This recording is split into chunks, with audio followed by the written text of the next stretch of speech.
লাগাইয়া দেখো যে আমি স্বামীটারে পাইছি কত চমৎকার। এরকম স্বামী পৃথিবীর কোন নারীর জীবনে আসে নাই। অতএব মা খাদিজাতুল কুবরা সম্পর্কে যে কবিতাটা পড়লাম সেই কবিতাটা হলো মগর হ্যাঁ বিছুনো মে টুটি চটাই, মগর হ্যাঁ বিছুনো মে, মগর মানে কিন্তু, বিছুনো মানে বিছানা, টুটি মানে ফাটা চাদর। मगर है बिछोनों में टूटी चटाई, ये कनाअत नहीं है तो फिर और क्या है। অল্পে তুষ্ট মন, কথা কর না, অল্পে তিনি সন্তুষ্ট, আল্লাহর কাছে চান না এই বিশাল সম্পদ তুমি আমাকে দাও।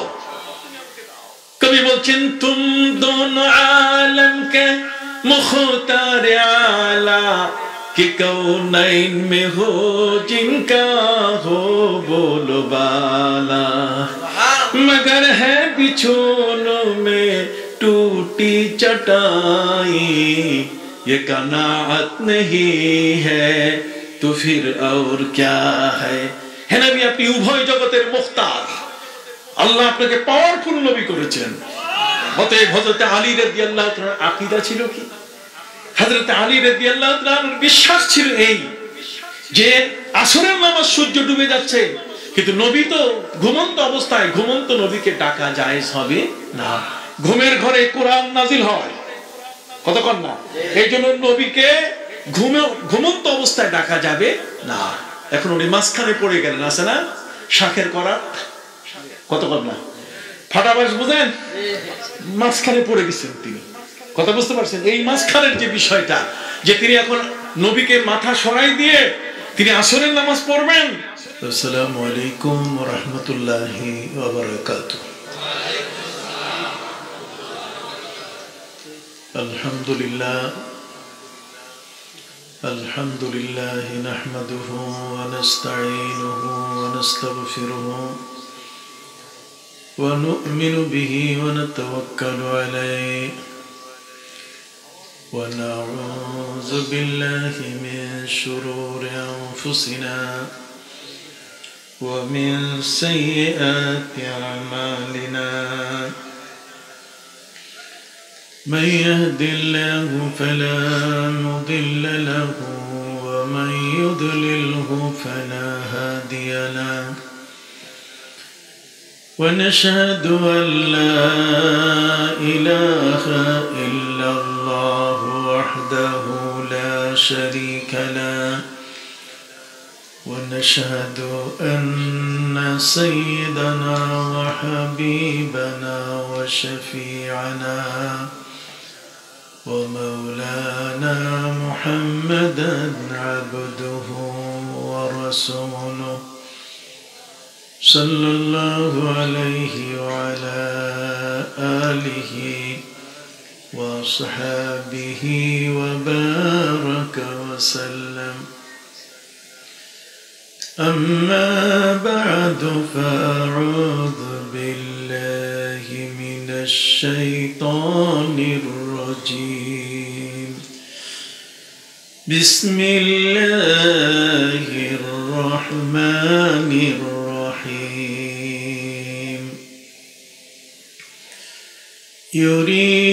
يريدون ليطفئوا نور الله بأفواههم والله متم نوره ولو كره الكافرون. وقال تعالى من عمل صالحا فلنفسه ومن أساء فعليها وما ربك بظلام للعبيد. وقال تعالى مخبرا وآمرا إن الله وملائكته يصلون على النبي يا أيها الذين آمنوا صلوا عليه وسلموا تسليما صلى الله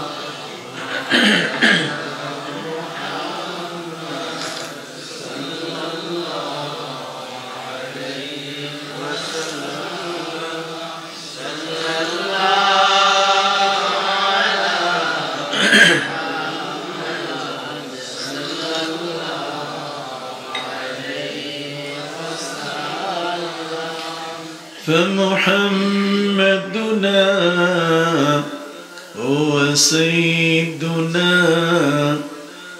فمحمدنا هو سيدنا فالعز لنا لإجابته صلى الله মাইকের আওয়াজটা একটু এদিকে ফিরে দিতে বলেন মাইকের আওয়াজটা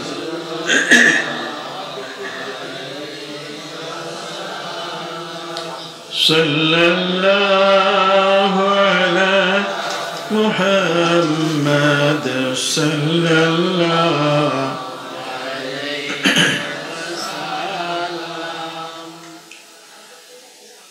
কুমিল্লা চান্দিনা জোরন্ডা আল ইহসান ইসলামী সমাজ কল্যাণ পরিষদ কর্তৃক আয়োজিত জোরন্ডা পশ্চিমপাড়া বাইতুল মামুর জামে মসজিদের উদ্যোগে করোনার প্রাদুর্ভাব থেকে বিশ্ববাসীর মুক্তি এবং যারা আক্রান্ত হয়ে মৃত্যুবরণ করেছেন তাদের মাগফিরাত কামনায় অনুষ্ঠিত আজকের এই 10ম তাফসীরুল কোরআন মাহফিলের শ্রদ্ধাভাজন সভাপতি বিশিষ্ট ব্যবসায়ী ও দানবীর জনাব মোহাম্মদ দুলাল শিকদার, আজকের আমার পূর্ববর্তী বক্তা আলহাজ হযরত মাওলানা হারুনুর রশিদ মিয়াজি, মাওলানা রবিউল ইসলাম কালিয়ার চরি এবং আমন্ত্রিত ওলামা ইকরাম, মঞ্চে উপবিষ্ট এই এলাকার এবং তার পার্শ্ববর্তী এলাকা থেকে আগত শ্রদ্ধাভাজন ওলামা ইকরাম, এলাকার বিশিষ্ট ব্যক্তি এবং গুণীজন, আজকের এই মাহফিলে কষ্ট স্বীকার করে এই কোভিড-19 এই বৈশ্বিক মহামারীর সময়ও কোরআন এবং হাদিসের আলোচনা শুনবার জন্য উপস্থিত আমার শ্রদ্ধাভাজন মুরব্বিয়ান এজাম সমাবেশী ভাইরা, যুবক বন্ধুরা, স্নেহের এবং আদরের কচিকাঁচা শিশুরা, আজকের এই মাহফিলের শ্রদ্ধাভাজন আয়োজক বৃন্দ, শ্রদ্ধেয় এলাকাবাসী, পর্দার আলী মা বোনেরা, আসসালামু আলাইকুম ওয়া রাহমাতুল্লাহি ওয়া বারাকাতুহু। পবিত্র কোরআন মজিদের দুটো জায়গা থেকে আমি আপনাদের সামনে তেলাওয়াত করেছি। শুধু আমরা সকলেই জানি আমাদের ধর্মের নাম হলো ইসলাম। এটা হচ্ছে শান্তির ধর্ম।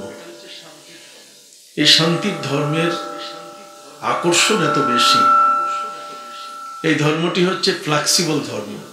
তার মানে এতে আল্লাহ পাক রব্বুল আলামিন বান্দাকে তার ইবাদতের এত সুযোগ সুবিধা করে দিয়েছেন, এই জগতের মধ্যে কোনো মানুষ যদি সুখে শান্তিতে বাঁচতে চায় তাহলে এই ধর্ম গ্রহণ ছাড়া আর বিকল্প কোনো পথ নেই। পৃথিবীতে আজকের প্রায় 4000 ধর্ম আছে। এই ধর্মের অনুসারীরা বাস করছে। প্রত্যেক ধর্মের অনুসারী নিজের ধর্মের গুণগান তারা করে থাকে, কিন্তু সার্বিকভাবে যদি লক্ষ্য করা যায় তাহলে প্রত্যেকেরই একটি সমর্থন আমাদের ইসলাম ধর্মের উপরে আছে। আমি ইংল্যান্ডের ম্যানচেস্টার ইউনিভার্সিটিতে গিয়েছি। ম্যানচেস্টার আপনার নাম শুনেছেন, অক্সফোর্ড, ক্যামব্রিজ, ম্যানচেস্টার ইংল্যান্ডের নামি দামি অত্যন্ত বড় মাপের ইউনিভার্সিটি। ম্যানচেস্টার ইউনিভার্সিটি থেকে নোবেল পুরস্কার দেওয়া হয়, অক্সফোর্ড থেকে দেওয়া হয়। এগুলো অনেক র্যাঙ্কিংয়ে, এটা যদি পরীক্ষা নিরীক্ষায় যাচাই বাছিয়ে দেখা যায়, এদের র্যাঙ্ক অনেক উপরে। আমাদের ঢাকা ইউনিভার্সিটির র্যাঙ্ক হচ্ছে 134 নম্বর, কিন্তু অক্সফোর্ড পাশাপাশি আরো যত ইউনিভার্সিটি আছে এদের র্যাঙ্ক এটা 2, 3, 4 এগুলোর মধ্যে। তো ম্যানচেস্টার ইউনিভার্সিটি, সেখানে একটি গবেষণা সেল আছে। এই গবেষণা সেলের মধ্যে সেখানে এক সময়কালে গবেষণা করছিলেন জ্যোতির্বিজ্ঞানী বার্নার্ড শ।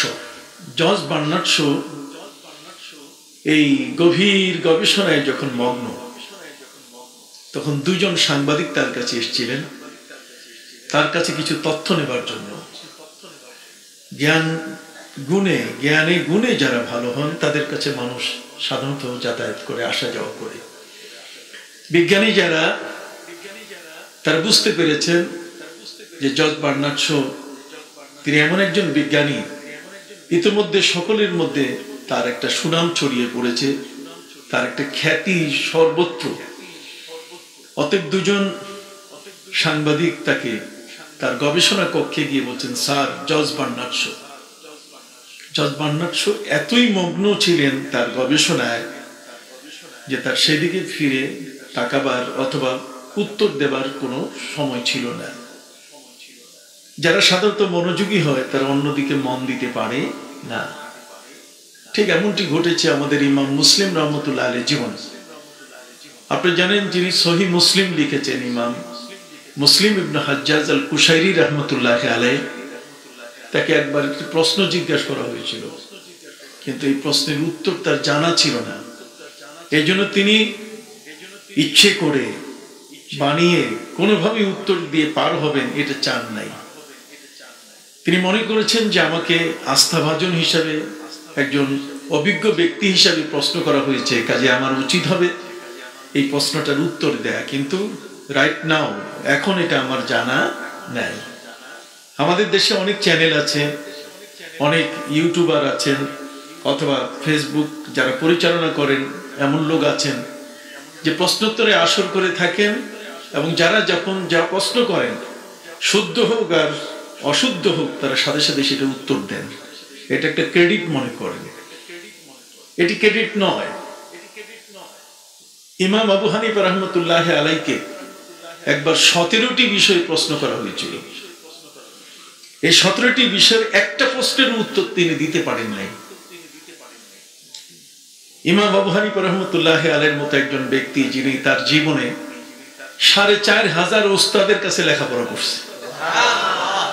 আমরা 2-1টা স্কুল, 2-1টা কলেজ, 2-1জন নামি দামি ওস্তাদের কাছে পড়লে আমরা অনেক গর্ব করি যে অমুক ডক্টর মোহাম্মদ শহীদুল্লাহ আমার স্যার, আমরা গর্ব করি।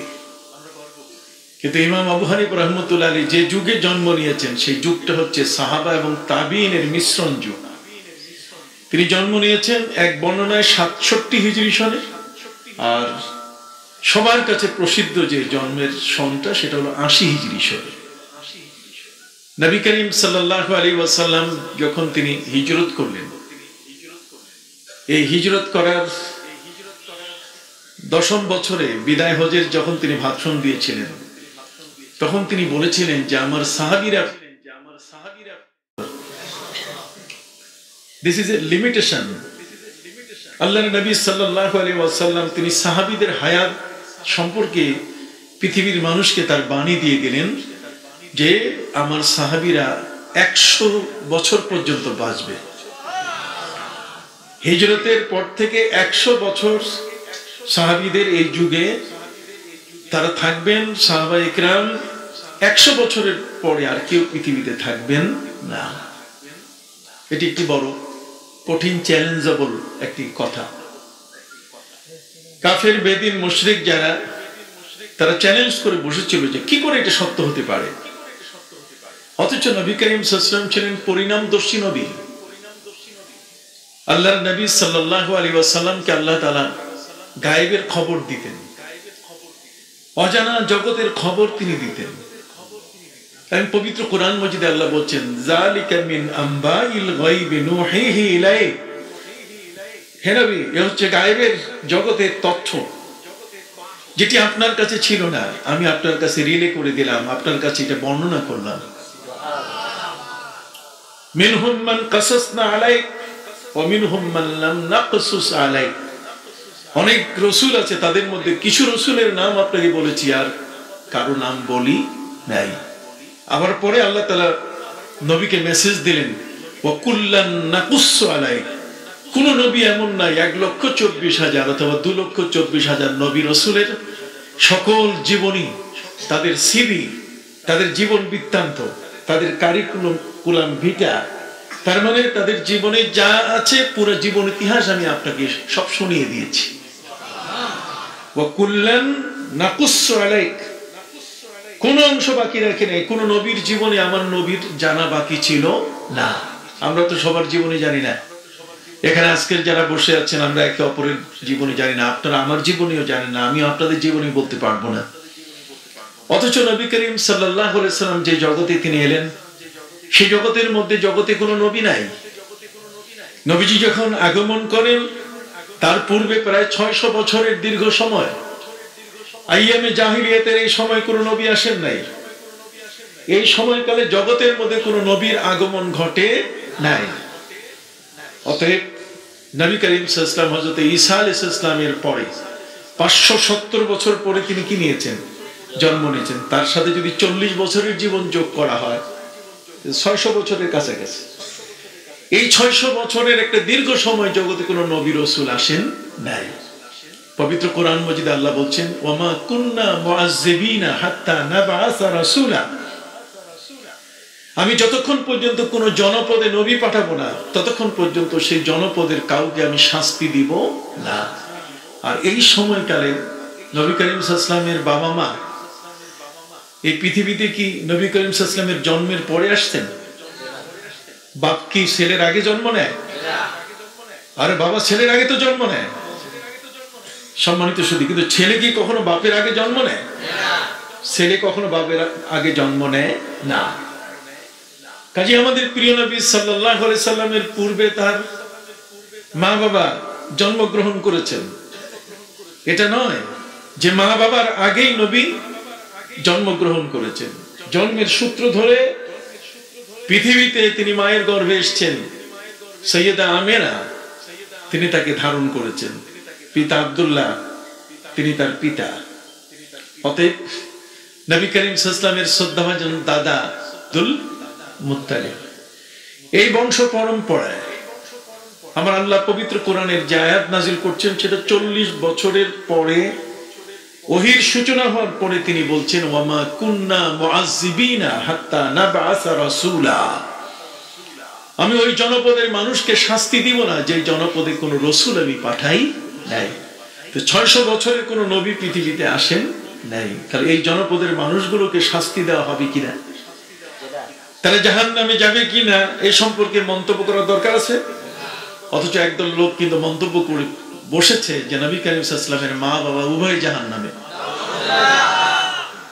আল্লাহ পবিত্র কোরআন মজিদে নাসসে কাতঈ, চূড়ান্ত বিধান, পবিত্র কোরআনের এই চূড়ান্ত কিতাবখানা দিয়ে তিনি বলে দিচ্ছেন, ওয়ামা কুন্না মুআযযিবিনা হাত্তা নাবআসা রাসূলা। আমি ওই জনপদের কোন মানুষকে শাস্তি দিব না যতক্ষণ পর্যন্ত আমি কোন নবী না পাঠাই। আমাদের প্রিয় নবী সাল্লাল্লাহু আলাইহি ওয়াসাল্লামের পূর্বে একটি বিশাল সময় ধরে জগতে কোন নবী রাসূল আসেন নাই।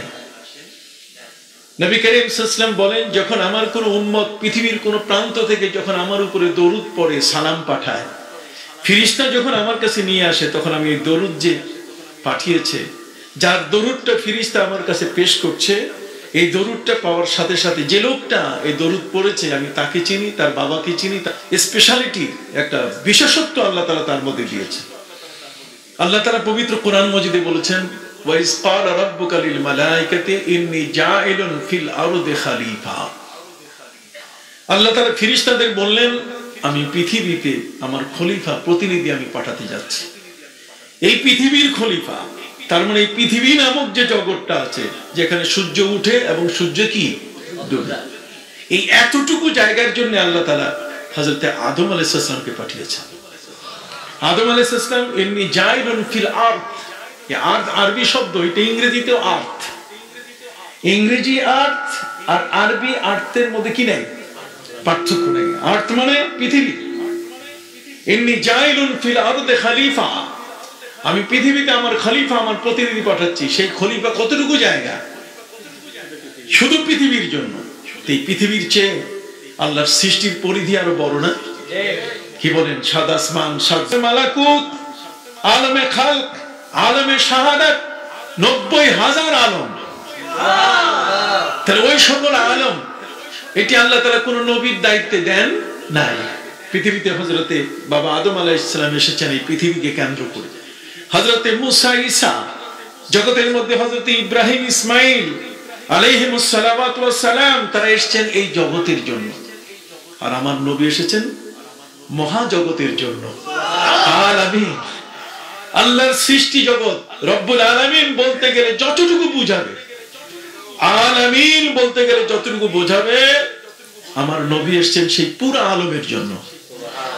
এই জন্য আমার নবী তথ্য দিয়েছেন আকাশের সৃষ্টি সম্পর্কে, তিনি তথ্য দিয়েছেন আরশ সম্পর্কে, তিনি তথ্য দিয়েছেন জান্নাত জাহান্নাম সম্পর্কে, তিনি আমাদেরকে তথ্য দিয়েছেন এই পৃথিবীর অসংখ্য গণিত মানুষের জীবনের যতগুলো অনুষদ আছে, বিভাগ আছে, জ্ঞানের যতগুলো দুয়ার আছে, প্রত্যেকটি সম্পর্কে আমার নবী করিম সাল্লাল্লাহু আলাইহি ওয়াসাল্লাম কি দিয়েছেন? তথ্য দিয়েছেন। যে কারণে এই জগতের মধ্যে ওয়া কুল্লুহুম মির রাসূলিল্লাহি মুলতামিসুন, এই বিশ্ব জগতের মধ্যে যে কোনো স্তরের জ্ঞান, তিনি বিচারক হতে পারেন, তিনি আইনজীবী হতে পারেন, তিনি ব্যারিস্টার হতে পারেন, তিনি একজন ইঞ্জিনিয়ার হতে পারেন, তিনি একজন ডাক্তার হতে পারেন, যিনি যেই জ্ঞানে আছেন প্রত্যেকের জন্যই আমার নবী এক মহা জ্ঞানের অধিকারী। সম্মানিত সুধী ভাইরা আমার, সেই নবী সাল্লাল্লাহু আলাইহি সাল্লামের মহা জ্ঞানের সামান্যতম একটি অংশ পেয়েছেন হযরত ইমাম আবু হানিফা, ইমাম শাফি, ইমাম মালিক, ইমাম আহমদ বিন হাম্বল। ইমাম আবু হানিফা রাহমাতুল্লাহি আলাইহির মতো ব্যক্তি, তাকে প্রশ্ন করা হয়েছে 17টি বিষয় সম্পর্কে, তিনি উত্তর একটারও দিতে পারেন না। আমরা তো সাথে সাথে উত্তর দেই, তিনি উত্তর দিতে পারেন নাই। ইমাম আবু হানিফাকে জিজ্ঞেস করা হলো, আপনি এত বড় পণ্ডিত মানুষ, সমস্ত পণ্ডিতের মধ্যে আপনি বড় পণ্ডিত, অথচ ইমাম আবু হানিফা রাহমাতুল্লাহি আলাইহি আপনি আমাদের 17টা প্রশ্নের একটারও উত্তর দিতে পারলেন না। উনি উত্তর দিলেন, আমার নবীকেও প্রশ্ন করা হয়েছে, আমার নবীও উত্তর দিতে পারেন নাই। অথচ নবীর জ্ঞানের পরিধি কত বড়। নবীজি বলেছেন, সালু আন্নি উজিবু লাকুম, তোমরা আমাকে প্রশ্ন করো, প্রশ্ন করতেই থাকো, তোমাদের এমন কোন প্রশ্ন নাই যে প্রশ্নের উত্তর আমি রাসূল দিব না। কিন্তু ইমাম আবু হানিফা রাহমাতুল্লাহি আলাইহি বলেন, নবীকে প্রশ্ন করা হয়েছিল, একটি প্রশ্নের তিনি উত্তর দিতে পারেন নাই। বড় কঠিন ব্যাপার। নবীজি সাল্লাল্লাহু আলাইহি সাল্লামের কাছে কোন প্রশ্নের উত্তর বাকি নাই, যেটি জিজ্ঞাসা করা হয় সেটি তিনি উত্তর দিতে পারেন। অথচ ইমাম আবু হানিফা তথ্য দিয়েছেন যে একটি প্রশ্নের উত্তর তিনি দেন নাই। সম্মানিত সুধী, আমার প্রিয় নবী সাল্লাল্লাহু আলাইহি ওয়াসাল্লামের এত বড় জ্ঞান ভান্ডার, তিনি নিজেই বললেন, সালু আন্নি উজিবু লাকুম, প্রশ্ন করো উত্তর দেব। নবীজি মসজিদে নববীতে একজন জিজ্ঞেস করলো দাঁড়িয়ে, ইয়া রাসূলুল্লাহ মান আবি, হে আল্লাহর রাসূল বলেন আমার বাপ কে? নবী করিম সাল্লাল্লাহু আলাইহি সাল্লামকে প্রশ্ন করেছে। এখন বাবা প্রমাণ করতে গেলে ডিএনএ টেস্ট লাগে। যদি কোনো পিতা সন্তানকে অস্বীকার করে যে আমার সন্তান না, তার ইচ্ছে করলে সেই সন্তান আইনের আশ্রয় নিতে পারে যে আমার পিতা তিনি আমাকে অস্বীকৃতি দিচ্ছেন, তার মানে আমি জারজ। এটা মান সম্মানের প্রশ্ন। এটা আগে জার্মান থেকে, বিদেশ থেকে টেস্ট করে আনতে হতো, হার্ট থেকে। কিন্তু এখন আল্লাহর মেহেরবানি আমাদের বাংলাদেশে ব্যবস্থা হয়ে গেছে, বিনা পয়সা 1 টাকাও লাগে না, ডিএনএ টেস্ট হয়ে যায়। অথচ এটা কস্টলি, অনেক খরচা এর পেছনে। সম্মানিত সুধী, নবী করিম সাল্লাল্লাহু আলাইহি সাল্লামের কাছে 40 জন ইটালিয়ান 40 জন খ্রিস্টান আমার নবীর কাছে আসলো শুধু একটা জিনিস দেখার জন্য, যে চতুর্দিকে ছড়িয়ে পড়েছে যে আমার নবী যে দেশটা তৈরি করলেন মদিনা, এই মদিনা নামক একটা দেশ, এই দেশের মধ্যে কোনো জেলখানা নাই। কি নাই? জেলখানা নাই মানে ক্রিমিনাল নাই, চোর নাই, ডাকাত নাই, হাইজেকার নাই, সন্ত্রাসী নাই। এই দেশটা সম্পূর্ণভাবে সুদ, ঘুষ, মদ, জুয়া, ইয়াবা, আফিং, গাঁজা সবগুলো থেকে মুক্ত। ফিরিস্তা সাদৃশ্য মানুষ মনুষ্য জগতে বা মনুষ্য জগতে, পৃথিবীতে আমার নবী সাল্লাল্লাহু আলাইহি সাল্লাম একটি চ্যালেঞ্জ হিসাবে তার এই উম্মতকে উপস্থিত করলেন। 1,26,000 সাহাবী যারা নবীর যুগে ছিলেন, নবীর যুগে যারা নবীর সাথে মদিনায় বাস করেছেন, যাদেরকে নিয়ে নবী করিম সাল্লাল্লাহু আলাইহি ওয়াসাল্লাম ক্যাবিনেট তৈরি করেছিলেন। নবী করিম সাল্লাল্লাহু আলাইহি ওয়াসাল্লামের এই দেশ, যে দেশের মধ্যে কোনো জেলখানা নাই, তার মানে কোনো অপরাধী নাই। অপরাধী থাকলেই তো জেলখানা দরকার, কতক্ষণ পুলিশ দরকার, কেউ নাই। সুবহানাল্লাহ বলেন। এমন একটা দেশ, যেই দেশে কোনো জেলখানা নাই, সেই দেশটা দেখার জন্য সারা পৃথিবী থেকে প্রতিনিধি দল একের পর এক আসা শুরু করলো। নবী করিম সাল্লাল্লাহু আলাইহি ওয়াসাল্লামের দেশটা দেখার জন্য সারা পৃথিবী থেকে যে লোকগুলো এসেছে, যে দলগুলো এসেছে, যে অর্থ যার বহু বচন হচ্ছে উফুত, এই যে দলগুলো এসেছিল, এই দলের সংখ্যা হলো 317টা। সারা পৃথিবীর বিশ্বের বিভিন্ন অঞ্চল থেকে 317টি দল নবীর দেশ ভিজিট করতে এসেছে, নবীর দেশ থেকে পরিদর্শন করতে এসেছে। যে দেশের মানুষ এত সুন্দর জীবন যাপন করে, যেখানে একটা মানুষের মাথার মধ্যে আরেকটা মানুষের সম্পদ লুটপাট করার চিন্তা করে না, জমি দখল করার চিন্তা করে না, বাড়িঘর লুট করার চিন্তা করে না, রাস্তার পাশে দাঁড়িয়ে ছিনতাই করার চিন্তা করে না, ফাইল বন্ধ করে টেবিলের মধ্যে ঘুষ খাওয়ার চিন্তা করে না। কি করে হতে পারে? অথচ এর আগের ইতিহাস, যেখানে বাবা তার নিজের ঔরজাত সন্তানকে জীবন্ত মাটিতে পুঁতে ফেলত। কথা বলেন। ওয়াইদা বুশরা আহাদুহুম বিল উনসা যাল্লা ওয়াজহুহু মুসওয়াদ্দান ওয়া হুয়া কাযীম ইয়াতাওয়ারা মিনাল কওমি মিন সুই মা বুশরা বি আয়ুমসিকুহু আলা হুনিন আম ইয়াদুসসুহু ফিত তুরাব। সন্তান জন্মের শুভ সংবাদ বাবাকে দিলে বাবার মুখটা মলিন হয়ে যেত, বাজারে যেত না, ঝটপট বাজার করে নিজেকে আরাম করে ফিরে আসতো। সে এই মেয়ে জন্মের গ্লানি নিতে চাইতো না, সে সিদ্ধান্ত নিত আয়ুমসিকুহু আলা হুনিন আম ইয়াদুসসুহু ফিত তুরাব।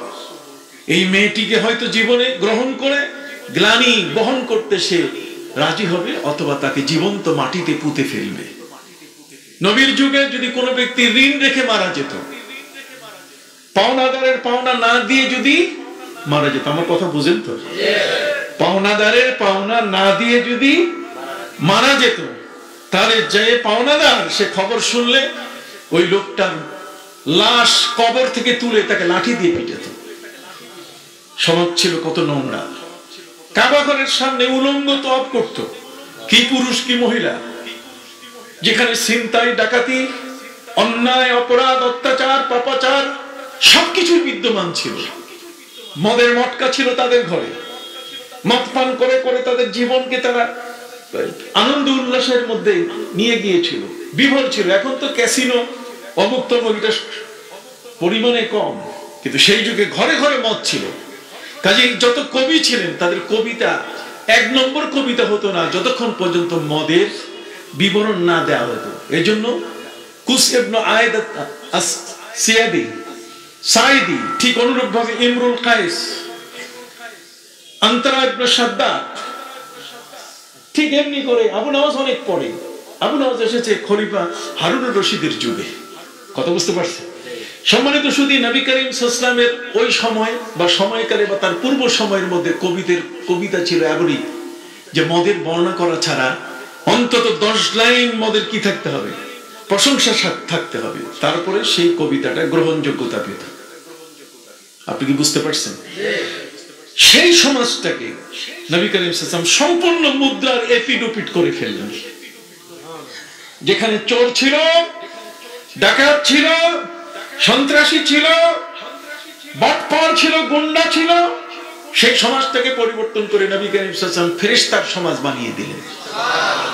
অতএব এমন একটা সময়, এই জন্যই নবী করিম সাল্লাল্লাহু আলাইহি ওয়াসাল্লাম বলছেন খায়রুল কুরুনে কারনি সুম্মা আল্লাযীনা ইয়ালুনহুম সুম্মা আল্লাযীনা ইয়ালুনহুম। আমার যুগটাই হলো সোনালী যুগ। তার মানে নবীর আগেও কোনো সোনালী যুগ ছিল না। আর নবী বলছেন যে আমার পরে আস্তে আস্তে সোনালী যুগটা কমে যাবে, চোর ডাকাতের সংখ্যা বেড়ে যাবে।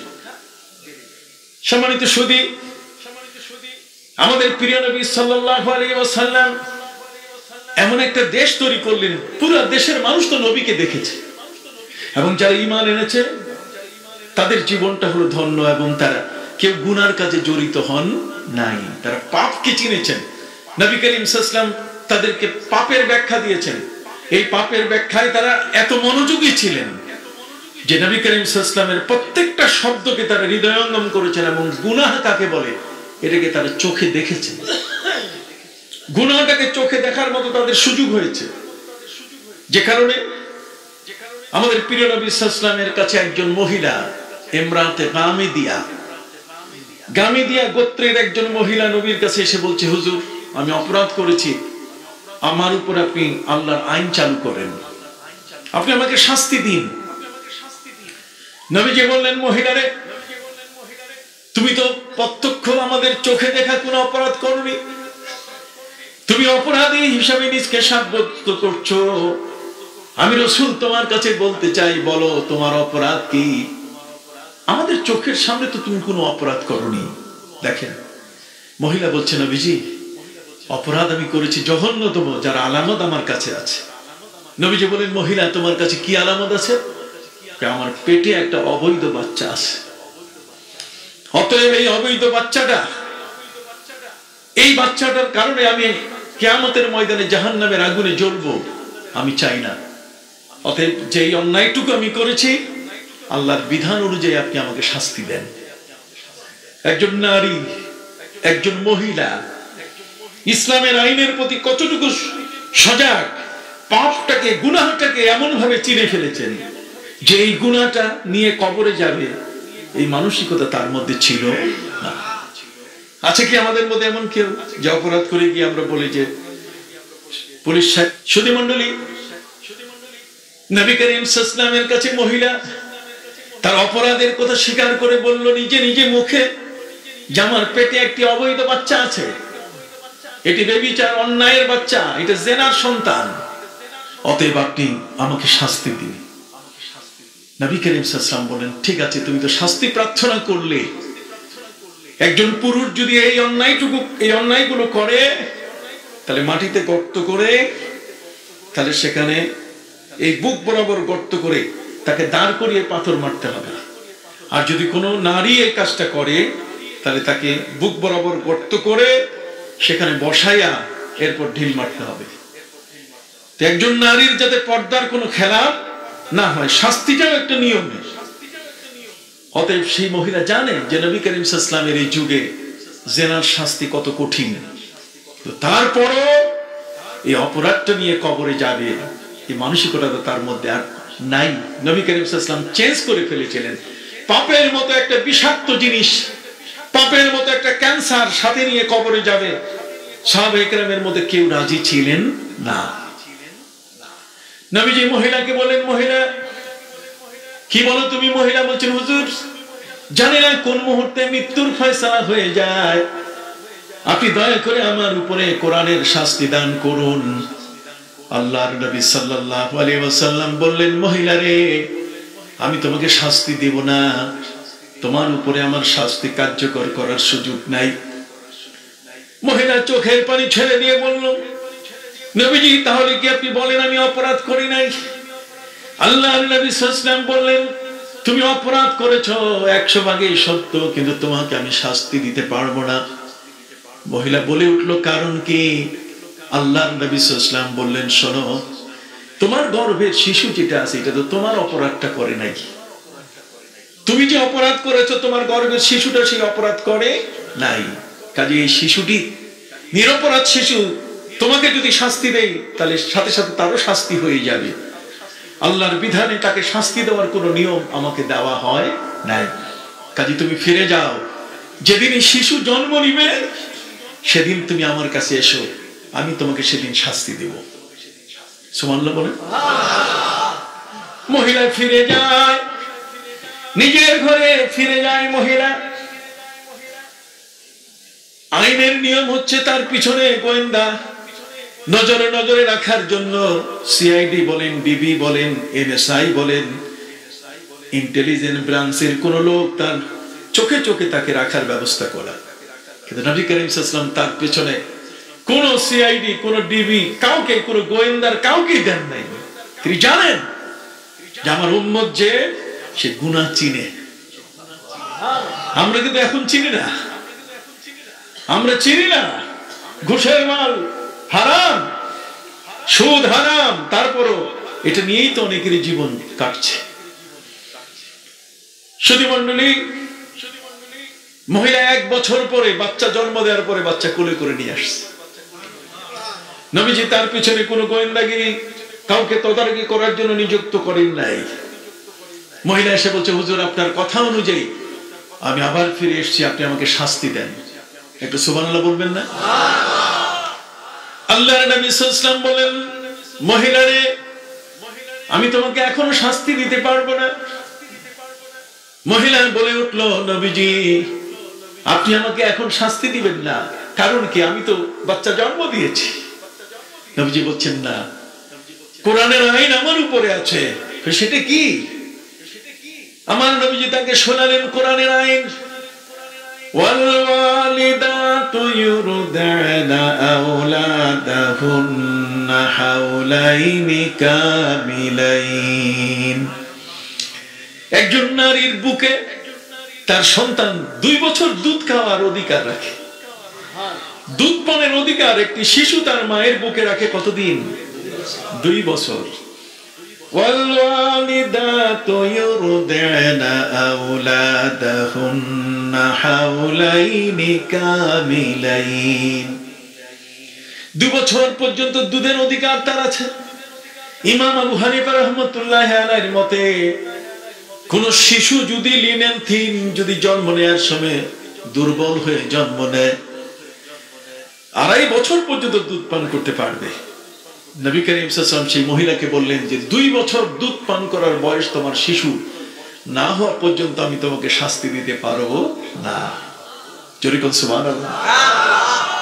এমন এক নবী, যেই নবীর দেশে ইটালিয়ান ডাক্তার এসেছিল। ইটালিয়ান ডাক্তার এসে নিয়ন সাইন সুন্দরভাবে সেখানে চমৎকার সাইনবোর্ড ঝুলিয়েছে।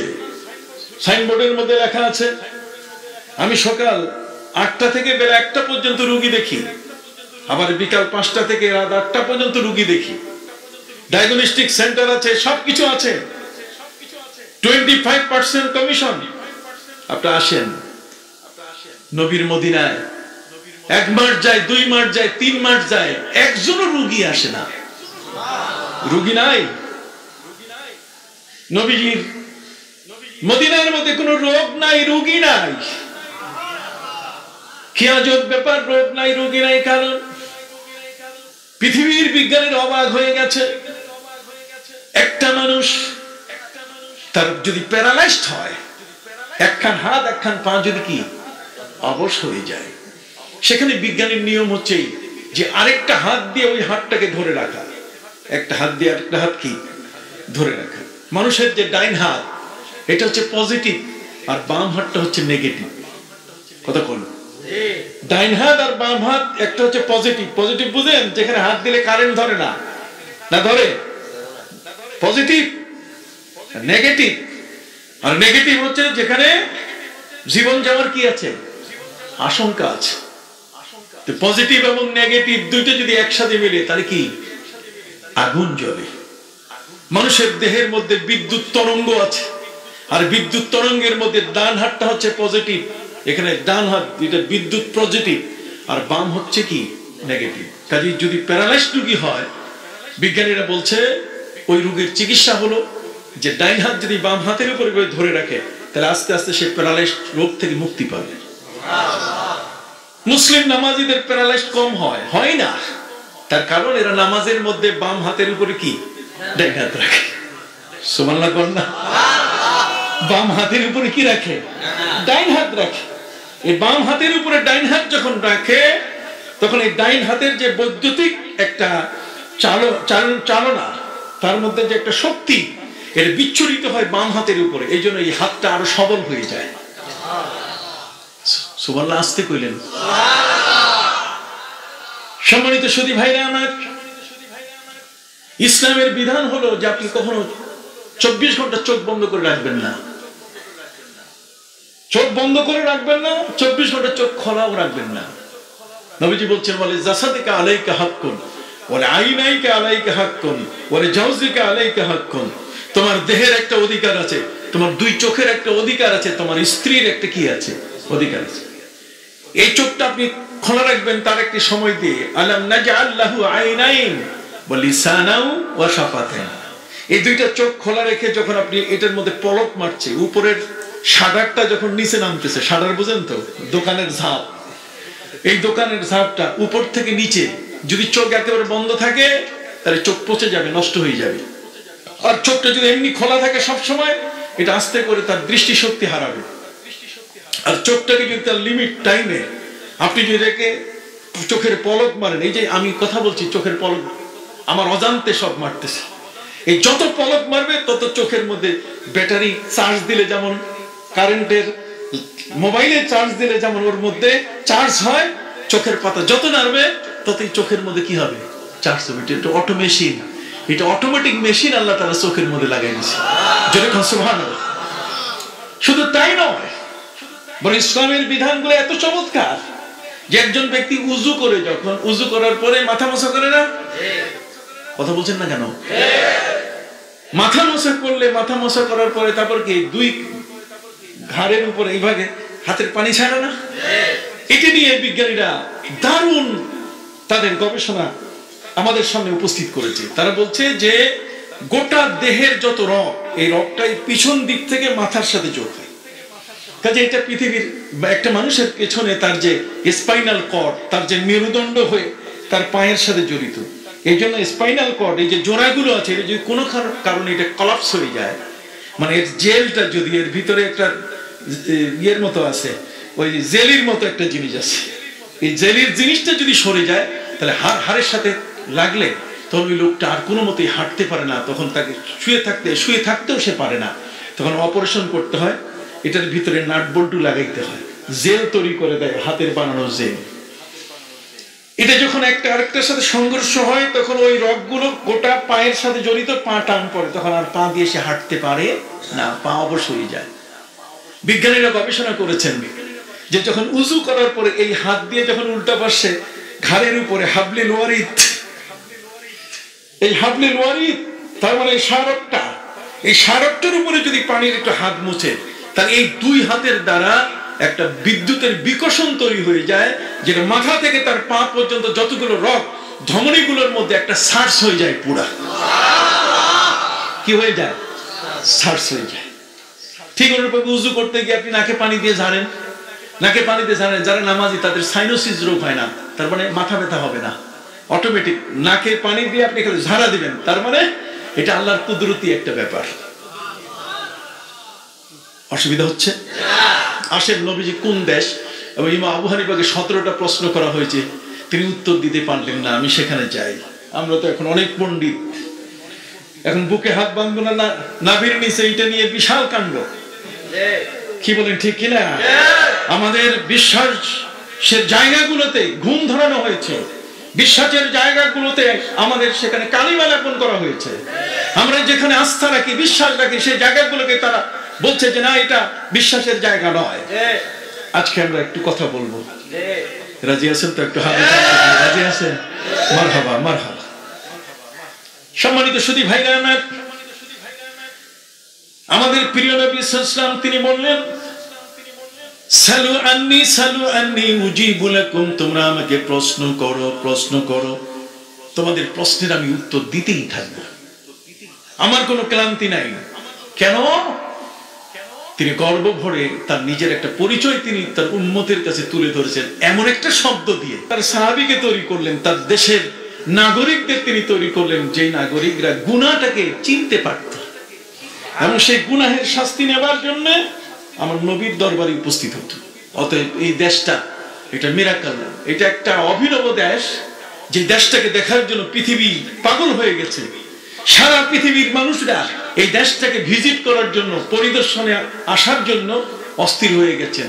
ক্রমান্বয়ে আমার নবীর দেশ দেখার জন্য আসলেন কতটা দল?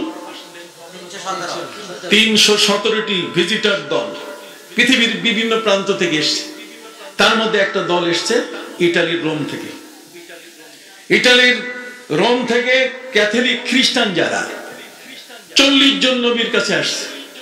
নবী করিম সাল্লাল্লাহু আলাইহি ওয়াসাল্লাম তখন হুজরা মুবারকে, আল্লাহর নবী হুজরা মুবারকে 40 জন ইয়া বড় বড় লম্বা মানুষ, গাগুলো হলো সাদা ফ্যাকাশে আর চোখগুলো হলো বিলাইয়ের মতো, বিড়ালের মতো।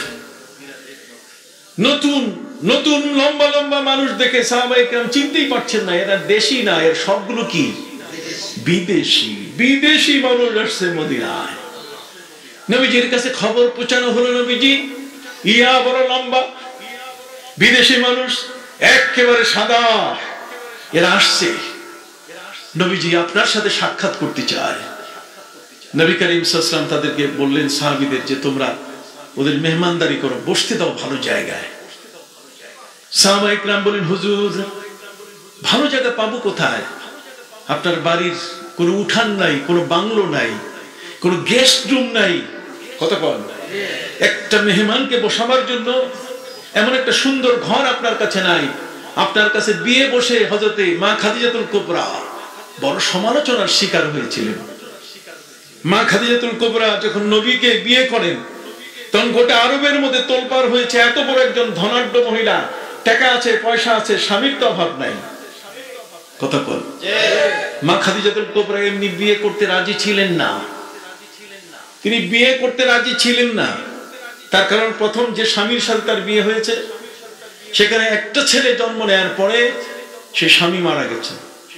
স্বামী কি মারা গেছে, মারা যাওয়ার পরে তখনও বয়সটা একটা মোটামুটি যুবতী বয়স, তার এই সময়টা ছিল ওইরকমই। সকলে মিলে তাকে বুঝাই বলছেন যে এই অবস্থায় বাপের ঘরে থাকা ঠিক না, স্বামীর ঘরে যাওয়া উচিত। তাকে বুঝাইয়া আরেকজনের সাথে বিয়ে দিয়েছে। দুর্ভাগ্য, তার সাথে বিয়ে হওয়ার পরে সেখানেও একটি সন্তান জন্ম নিয়েছে। এরপরে সেই স্বামীও মারা গেলেন। মারা যাওয়ার পরে হযরতে মা খাদিজাতুল কুবরা রাদিয়াল্লাহু তাআলা তিনি সিদ্ধান্ত নিলেন যে আর আমি বিয়ে বসবো না। বাপের টাকা আছে, বাপের জমি জমা আছে, বাপের ব্যবসা আছে, কাজে ব্যবসার টাকা, জমি জমা, নিজের কোনো অভাব নাই, কাজে আর নাই। এই দুইটা বাচ্চা নিয়ে কোনো মতে কি করি, জীবন যাপন করি। কথা কি বুঝতে পারছি? এর মধ্যে ব্যবসার মধ্যে নানা ধরনের ক্ষতি, নানা ধরনের নোকসান শুরু হয়ে গেল। নোকসান মানে যাকে তিনি ব্যবসা দেন সেই এসে মিথ্যা ভাউচার দেয়। এত খরচা হয় নাই, তার চেয়ে খরচার ফিরিস্তি অনেক লম্বা। আমার নবীর সুনাম চতুর্দিকে ছড়িয়ে পড়লো যে তিনি ব্যবসা এত খাঁটি, তিনি আলামিন। নবীর ব্যবসার সুনাম শুনে হযরতে মা খাদিজাতুল কুবরা রাদিয়াল্লাহু তাআলা তিনি বললেন যদি ভালো তিনি হয়ে থাকেন নিয়ে আসো আমার কাছে। মা খাদিজাতুল কুবরা তাকে অর্থ দিলেন আর নবীকে বললেন আপনি ব্যবসা করে আমার কাছে এর লাভ এবং এই ব্যবসার হিসাবটা আপনি নিয়ে আসবেন। নবীজিকে মা খাদিজাতুল কুবরা কি দিলেন? টাকা দিলেন। কি দিলেন? টাকা। আর নবী সেটা কি করলেন? গ্রহণ করলেন। এই হলো ব্যাংকিং পদ্ধতি। এই যে ব্যাংক পৃথিবীতে জন্ম নিয়েছে নবীর এই জায়গা থেকে। আপনি বুঝতেছেন না, বুঝেন না? আমি তো গতানুগতিক আপনাদেরকে কোনো কিচ্ছা শুনিতে পারবো না, কথা বুঝতে পারছেন? এই যে ব্যাংক, আজকের যে ব্যাংকিং জগৎ, এই ব্যাংকিং আমানতের জগৎ সারা পৃথিবীর মধ্যে যেখানে আপনি দেখছেন এগুলো সৃষ্টি হয়েছে আমার নবীর দ্বারা, কিন্তু নবীর নাম নাই।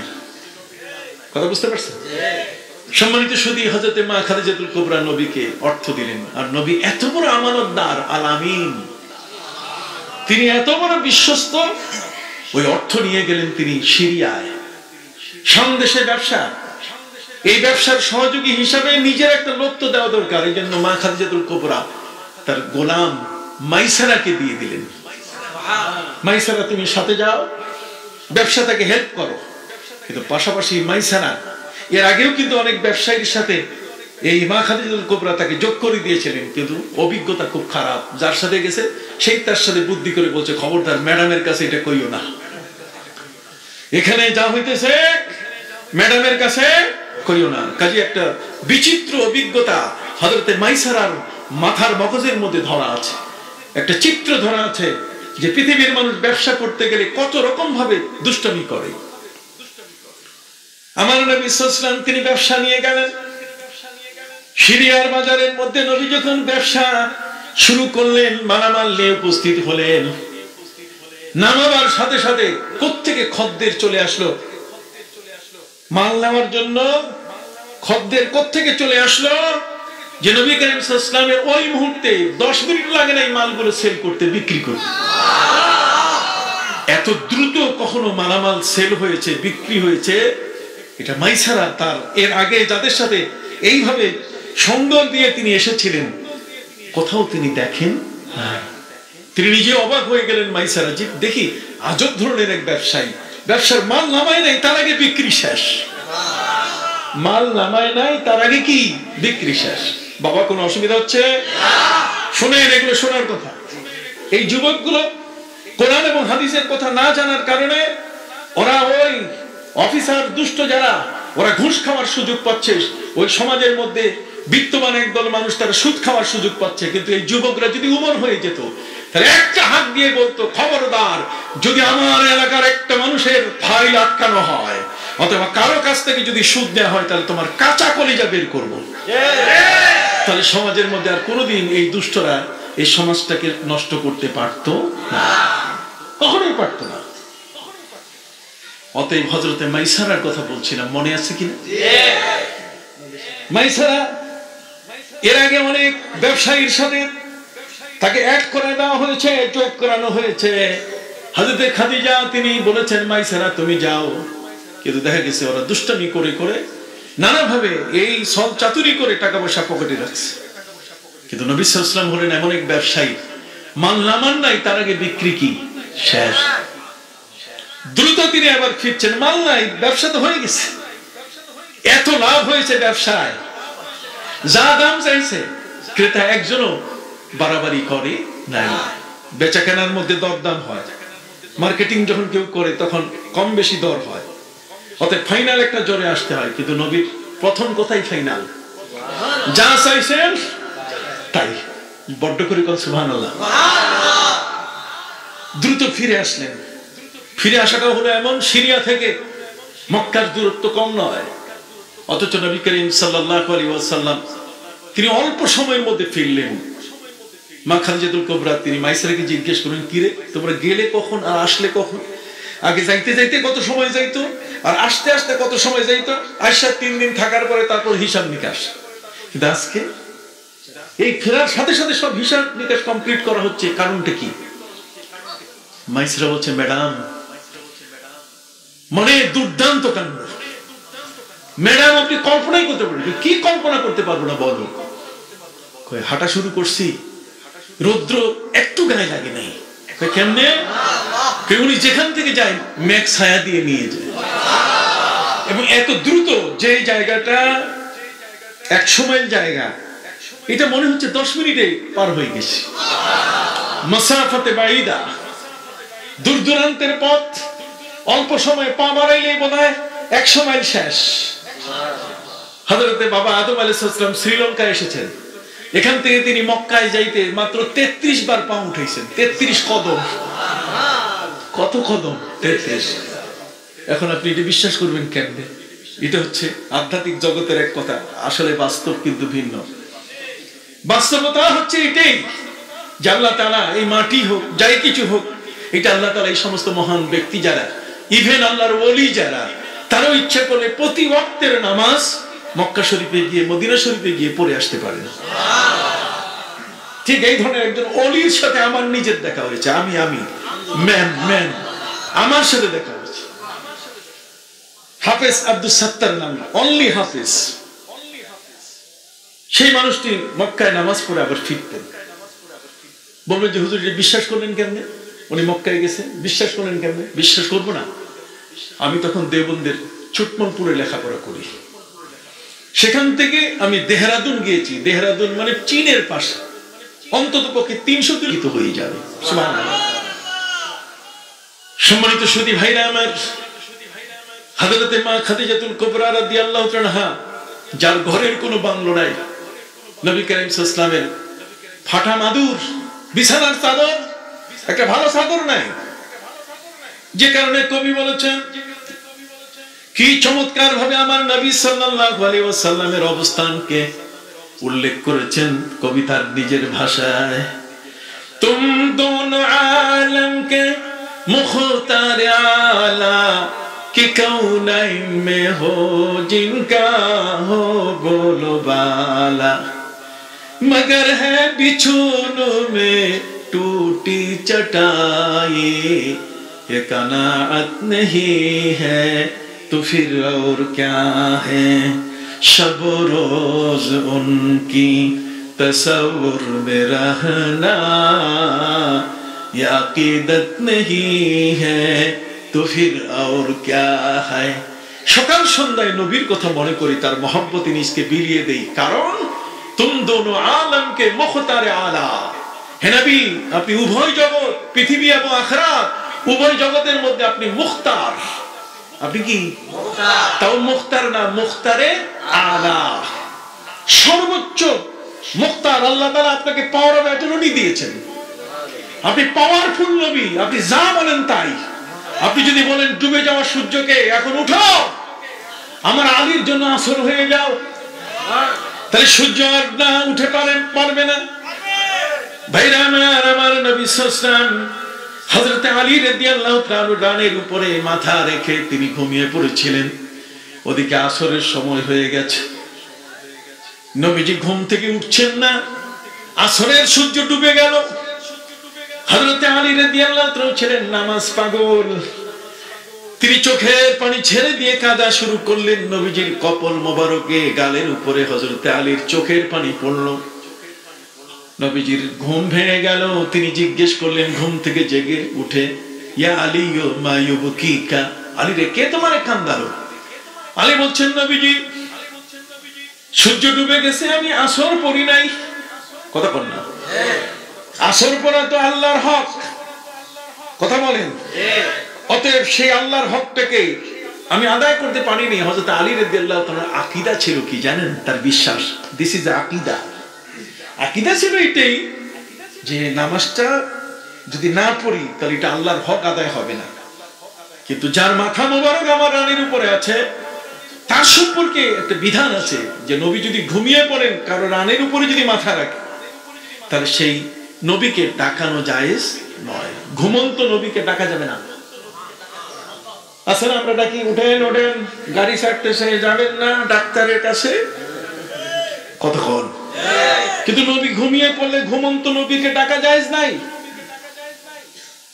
নবী করিম সাল্লাল্লাহু আলাইহি ওয়াসাল্লাম তিনি বলেন, শোনো, তানামু আইনায়া ওয়ালা ইয়ানামু কলবি, আমি যখন ঘুমাই তখন আমার চোখ দুইটা মাত্র ঘুমায়, আমার কিন্তু কলব ঘুমায় না। কলবটা একটু সজাগ থাকে। তাহলে দেখেন, কলব সজাগ আর চোখ ঘুমায়। আপনি এই হাদিসটাকে দেরি করতে পারবেন? তানামু আইনায়া ওয়ালা ইয়ানামু কলবি, আমার দুটো চক্ষু ঘুমায় কিন্তু আমার কলব ঘুমায় না। তাহলে কলব আরেকটা জিনিস, এটা ঘুমায় না। এটা যদি জেগে থাকে তাহলে কেমনে জেগে থাকে, এটার কাইফিয়াতটা কি? কথা কন, এটা কিভাবে জেগে থাকে, এটা জাগ্রত থাকার অবস্থানটা কি, এটা আপনার আমার বুঝতে হবে। না বুঝলে তো আপনি আন্দাগুনতে তর্জমা করে ফেলবেন। হযরত আলী রাদিয়াল্লাহু তাআলা তিনি দেখলেন যে নবী ঘুমিয়ে পড়ছেন কিন্তু তার কলব ঘুমায় না। তার অর্থ যে নবীর ঘুমন্ত অবস্থায় তার উপরে ওহী হয়। তিনি ঘুমায় গেছেন, চোখ দুটো কি বন্ধ, কিন্তু এটা ওপেন, ফ্যাক্স মেশিনের মতো আল্লাহর থেকে এখানে কোরআনের আয়াত সিনার মধ্যে যোগ হয়।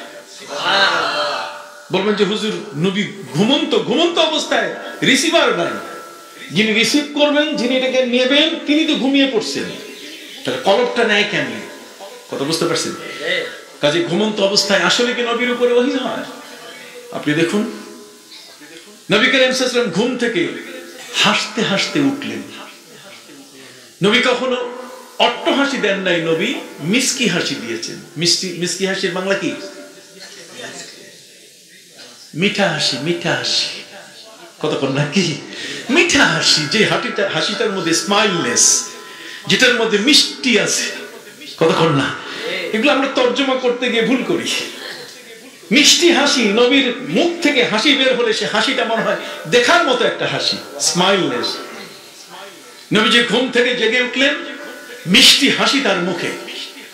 হযরত আনাস ইবনে মালিক রাদিয়াল্লাহু তাআলা নবীর 10 বছরের খাদেম, তিনি নবীকে দেখলেন না, নবী এই হাসতে হাসতে তিনি উঠলেন। তিনি জিজ্ঞেস করলেন, ইয়া রাসূলুল্লাহ মা আদহাকাকা, হে নবী কে আপনাকে হাসালো, কি জন্য আপনি হাসলেন? নবীজি বলেন, এটা তোমারে কইতে হবে। হযরত আনাস ইবনে মালিক রাদিয়াল্লাহু তাআলা বলেন, নবীজি দয়া করে বলেন। আল্লাহর নবী সাল্লাল্লাহু আলাইহি ওয়াসাল্লাম বলেন, শোনো আনাস, আনাস উনজিলাত আলাইয়া সূরাতুন আনিফা, এই মাত্র ঘুমের ঘরে আল্লাহর পক্ষ থেকে একটা সূরা নাজিল হয়েছে। আল্লাহু আকবার। ওই সূরাটা এত চমৎকার, ওই সূরার মাহাত্ম্য এবং মর্মার্থ এতই সুন্দর যে আমি নবী না হাসতে পারি নাই। এত খুশি হয়ে গেছি, আল্লাহ তাআলা সূরাটা আমার ঘুমের ঘরে নাজিল করছেন, যে খুশি হইছি এমন যে ঘুমের ঘরে আমি কি করছি, হাসি দিয়ে দিছি। ওই হাসিটা তুমি দেখছো। হযরত আনাস ইবনে মালিক রাদিয়াল্লাহু তাআলা বলেন, নবীজি গো, তাহলে দয়া করে সেই সূরাটা আপনি আমাদেরকে একটু বলুন। আল্লাহর নবী সাল্লাল্লাহু আলাইহি ওয়াসাল্লাম তখন তিনি বললেন, বিসমিল্লাহির রহমানির রহিম, ইন্না আ'তাইনাকাল কাউসার ফাসাল্লি লিরাব্বিকা ওয়ানহার, ইন্না শানিয়াকা হুয়াল আবতার। সুবহানাল্লাহ। সুবহানাল্লাহ। নবীজি একটি সূরার শুরুতে বিসমিল্লাহ পড়ছেন জোরে, তাছাড়া আর কোথাও তিনি পড়েন নাই। এখানে তিনি পড়তে গিয়ে বিসমিল্লাহ কি যোগ করে পড়ছেন, বিসমিল্লাহির রহমানির রহিম, ইন্না আ'তাইনাকাল কাউসার। এই কাউসারের অর্থ যে কত, তাফসীর লিখতে লিখতে পৃষ্ঠা শেষ। আমার একটা তাফসীর আসতেছে 114টা সূরার 200 খণ্ডে। পৃথিবীতে কেউ লেখে নেই, পৃথিবীতে আজ পর্যন্ত লেখে নেই। পৃথিবীতে 30 পারা কোরআনের 30 খণ্ডে তাফসীর হয়েছে। পৃথিবীতে 30 খণ্ডের উপরে কেউ কোনো তাফসীর লেখেন নাই। আর আমার যে তাফসীর আসতেছে সেটা হলো 114 সূরার, ওনারা হিসাব করছে পারার, আর আমি হিসাব করছি কি সূরার। মেনি ম্যান মেনি মাইন্ড, কি বলেন, সবার মাথার মগজটা একরকম না। ওনারা হিসাব করছেন পারা দিয়া, আর আমি হিসাব করছি সূরা দিয়া। কাজে 114টি সূরা, এটা তাফসীর আসতেছে ইনশাআল্লাহ, আমি যেন জীবনে বেঁচে থেকে আপনাদেরকে দিয়ে যেতে পারি।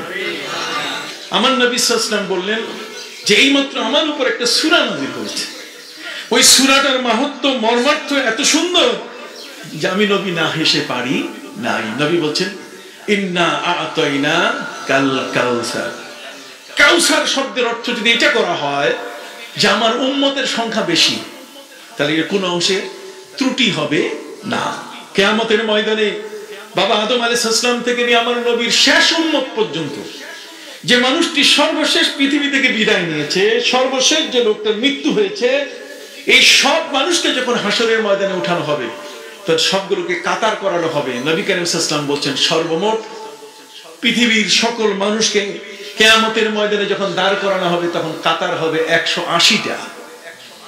এই 180টি কাতারের মধ্যে আমার উম্মতের কাতার হবে 120টা। কত? 120। আর বাকি 60টি কাতার অন্যান্য নবীদের উম্মতের।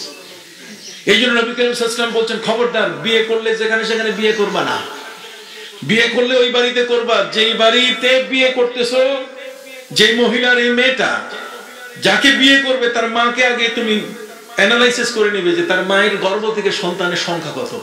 যদি বেশি হয় তো ওই জায়গায় বিয়ে করবা। নবীজি বলেন, তাজাওয়াদুল ওয়াদুদাল ওয়ালুদ ফাইন্নী উবাহি বিকুম ইয়াউমাল কিয়ামাতি বিকাসরাতিল উমাম। নবী করিম সাল্লাল্লাহু আলাইহি ওয়াসাল্লাম যে মায়ের গর্ভে সন্তান বেশি জন্ম নেয় ওই বাড়িতে তুমি বিয়ে করবা, তাহলে তোমার ঘরে সন্তান অনেক আসবে। আপনি সুবহানাল্লাহ কইতেছেন না? সুবহানাল্লাহ। এটা কি কথা কইলেন? দুইটাই যথেষ্ট, তারপর আসলে একটাই যথেষ্ট, এখন বল দরকারই নেই, না হওয়াতেই যথেষ্ট। এগুলো হচ্ছে সব কাফের বেঈমানদের চালাকি। ওরা বলছে খাবার নাই, ইয়ে নাই। আরে 7 কোটি মানুষ যখন এই ভূখণ্ডের মধ্যে ছিল তখনও তো খাবার সংকট ছিল, কতক্ষণ না? 7 কোটি মানুষ যখন এই বাংলাদেশের ওই তদানীন্তন সময়ে ছিল তখনও কিন্তু খাবার সংকট ছিল। আর এখন 18 কোটি সরকারি হিসাবে, আর বেসরকারিতে প্রায় 24 থেকে 25 কোটি মানুষ। এখন কি সুন্দর সুন্দর বাড়ি হইতেছে। আগের মানুষ আইলের পাশে গিয়ে পেশাব পায়খানা করতে, এখন কারো বাড়িতে এই ধরনের পেশাব পায়খানার ব্যবস্থা বাইরে নাই, সবগুলো কি ভিতরে স্যানিটারি। কত চমৎকার ওয়ালটন চলে আসছে ঘরে, পাশে টাইলস চলে আসছে, কি সুন্দর সুন্দর বাড়ি ঘর করে আমরা আয়েশি জীবন যাপন করছি। আগের চেয়ে খাবার কোন অংশে কমে গেছে এটা বলতে পারবেন? এই করোনা ভাইরাস 9 মাস চলছে, প্যান্ডেমিক সিচুয়েশন, তারপরে তো খাওয়া দাওয়া করে তো চলছি। আল্লাহ তো আমাদেরকে বাঁচায় রাখতেছেন। খালি আল্লাহর কাছে ফরিয়াদ একটা যে আল্লাহ এই করোনা থেকে তুমি আমাদেরকে কি বাঁচাও। প্রাণ ভিক্ষা চাই তোমার কাছে। তুমি আমাদের চোখের সামনে আমাদের আপনজনদেরকে কেড়ে নিচ্ছ কারো পাপের কারণে। আজ আমাদের শাস্তি। ঘূর্ণিঝড় যখন হয় তখন ইমাম সাহেবের বাড়ি বাদ পড়ে না। আমরা ইমাম সাহেব সবাই, আমরা মুসলমান যারা আমরা সবাই কি ইমাম সাহেব। ওই কাফের বেদিনদের কারণে আজকে আমাদের এই ভোগান্তি। কথা বুঝতে পারছেন? ওই দমকা হাওয়াটা আমাদের গায়ে লাগতেছে। এই জন্য আমাদের পুরস্কার ধৈর্য ধারণ করার কারণে করোনায় আক্রান্ত হয়ে যারা মৃত্যুবরণ করবে, নবী করিম সাল্লাল্লাহু আলাইহি ওয়াসাল্লাম বলেছেন আল মাতউন শাহীদুন, যারা এই করোনায় মারা যাবে, মহামারীতে মারা যাবে তারা কি শহীদ। সুবহানাল্লাহ বলেন। আসেন বহু কথা ছেড়ে আসছি, তাড়াতাড়ি শেষ করতে হবে, কি বলেন ঠিক কি না? সম্মানিত সুধী ভাইরা আমার নবী সাল্লাল্লাহু আলাইহি ওয়াসাল্লাম তার ঘরে গেস্ট রুম নাই, মেহমানখানা নাই। আর মা খাদিজাতুল কুবরা রাদিয়াল্লাহু তাআলাকে নিয়ে গোটা আরবের মানুষেরা সমালোচনা শুরু করলো, আপনাকে ডাকা জায়েজ নাই। এইজন্য আমি আপনাকে ডাকি নাই। ওদের নামাজ তো গেছে, এখন আল্লাহর কাছে আমি কি জবাব দেব? নবীজি বলছেন তুমি আমার মহব্বতে আমাকে তুমি ডাকো নাই, সূর্য ডুবে গেছে, আল্লাহর আইন তুমি পালন করতে পারো নাই, দাঁড়াও। তিনি সূর্যকে বলেন এ সূর্য, আমি আমার আলীর জন্য তুমি আসর হয়ে যাও। আপনি নাসাই শরীফের হাদিস খুলে দেখুন, ঘটনা আসছে নাসাই শরীফের মধ্যে। আমার নবী সাল্লাল্লাহু আলাইহি ওয়াসাল্লাম হুকুম করার সাথে সাথে সূর্য আসর হয়ে গেল। হযরত আলী রাদিয়াল্লাহু তাআলা আনহু তিনি আসরের নামাজ আদায় করে নিলেন, কাজা হলো না। এমন এক মহান নবীর কিন্তু আমরা কি উম্মত, হিসাব নিকাশ আমাদের নাই। এই জন্য মা খাদিজাতুল কুবরা রাদিয়াল্লাহু তাআলা বলছে যে জম্মের ঠকা ঠকি নাই, বরং কি জম্মের জিতা জিতছি। আমাদের মেয়েরা মনে করে যে হুজুরের সাথে বিয়ে বলে তো কি খাওয়াবে, ভিক্ষা করে আনবে। ন, হুজুররা কখনো ভিক্ষুকের জাতি না, এটা হচ্ছে রাজা বাদশার জাতি, সিংহের জাতি হলো হুজুররা। এটা ছোট করে দেখার কোনো সুযোগ নাই। বুঝতে পারছেন কথা? সম্মানিত সুধী, আমার নবী সাল্লাল্লাহু আলাইহি ওয়াসাল্লামের বাড়িতে মদিনায় তার কাছে 40 জন রোমান ক্যাথলিক খ্রিস্টান, ইয়া বড় লম্বা, মনে আছে কিনা? একেবারে বিলের মতো চোখ ইটালিয়ানেরা আসছে। আসার পরে নবীকে তারা জানালো যে নবীজি 40 জন লোক এসছে মেহমান। নবী বলছেন মেহমানকে অসম্মান করা যাবে না, এটা হিন্দু হোক, বৌদ্ধ হোক, খ্রিস্টান হোক, মেহমান ইজ এ মেহমান। কন্যা মেহমান is a guest, is a guest. গেস্টকে অসম্মান করা যাবে না। নবী বলছেন ভালো জায়গায় বসতে দাও। সাহাবায়ে কেরাম বলেন হুজুর ভালো জায়গা পাবো কই, আপনার তো ঘরে বাংলো নাই। মা খাদিজাতুল কুবরার উপরে কত এই নিয়ে বিড়ম্বনা, তিরস্কার, যে এমন এক জায়গায় বিয়ে বসছো যে একটা বসারও জায়গা নাই। কথা বুঝতে পারছেন? নবীজি বলছেন ভালো জায়গায়। সাহাবায়ে কেরাম বলেন হুজুর ভালো জায়গা হলো খেজুর গাছের নিচে ছায়া, নিচে ঘাস গজায়, ঘাসের উপরে বসতে দেই। নবীজি বললেন না, মেহমান খুব বড় মেহমান, রাষ্ট্রের পক্ষ থেকে আসছে, এরা আমার দেশ ভিজিট করতে আসছে। কেন? আমার দেশে কোনো চুরি চামারি নাই, কোনো ক্রিমিনাল নাই, জেলখানা নাই। কি মনে আছে তো না? সব ভুলে গেছেন। আফাতুল ইলমি আন নিসিয়ান, জ্ঞানের সবচেয়ে বড় বিপদ হলো কি? ভুলে যাওয়া। কথা বুঝতে পারছেন? প্রিয় নবী সাল্লাল্লাহু আলাইহি ওয়াসাল্লাম তিনি সাহাবায়ে কেরামকে দেখলেন যে এর থেকে বেটার প্লেস, একটা ভালো জায়গা দেখো। সাহাবায়ে কেরাম বলছেন যে ভালো জায়গা পাবো কোথায়? নবীজি গাও খেজুরের গাছের ছায়ার নিচ। এটা যখন হলো না, তখন আরেকটা জায়গা আমরা বলতে পারি, সেটা হলো সূর্য যখন ঢলে যায় তখন পাহাড়ের গা ঘেঁষে যে ছায়াটা পড়ে, ওইটা ঠান্ডা ছায়া, এখানে মেহমানকে বসতে দেই। নবীজি বলছেন না, মেহমান আসছে আমার বাড়িতে, আর বসতে দিলে পাহাড়ের ওই পাশে পাদদেশে, এটা হয় নাকি? সাহাবায়ে কেরামের একটা আদব আছে, দুইবার নবী যদি কোনো বিষয় নাকচ করেন, নবী দুইবারই নাকচ করছেন। তিনি খেজুর গাছের তলায় বসাবে, এটাকেও নাকচ করে দিয়েছেন, আর পাহাড়ের পাশে ঠান্ডা বাতাসের মধ্যে ছায়ার মধ্যে বসাবেন, এটাও নাকচ করে দিলেন। যখন দুইবার নবী নাকচ করতেন, তখন সাহাবীরা তৃতীয়বার নবীজিকে এই কথা বলতেন যে আল্লাহ এবং তার রসুল ভালো জানেন, রসুল এখন আপনি তাদেরকে যেখানে বসান। সাহাবায়ে কেরাম বলেন, হুজুর 40 জন রোমান ক্যাথলিক মেহমান, আর কত দেরি, এদেরকে বসাবার জায়গা আপনি দুটাই নাকচ করে দিলেন, এখন আপনি ভালো জানেন মেহমান কোথায় বসাবেন। নবীজি বলেন, মেহমান কোথায় বসাবো, জায়গা পাও না? কয় না হুজুর, জায়গা পাই না। আল্লাহর হাবিব সাল্লাল্লাহু আলাইহি ওয়াসাল্লাম বলেন, তোমরা বেলালকে ডাকো।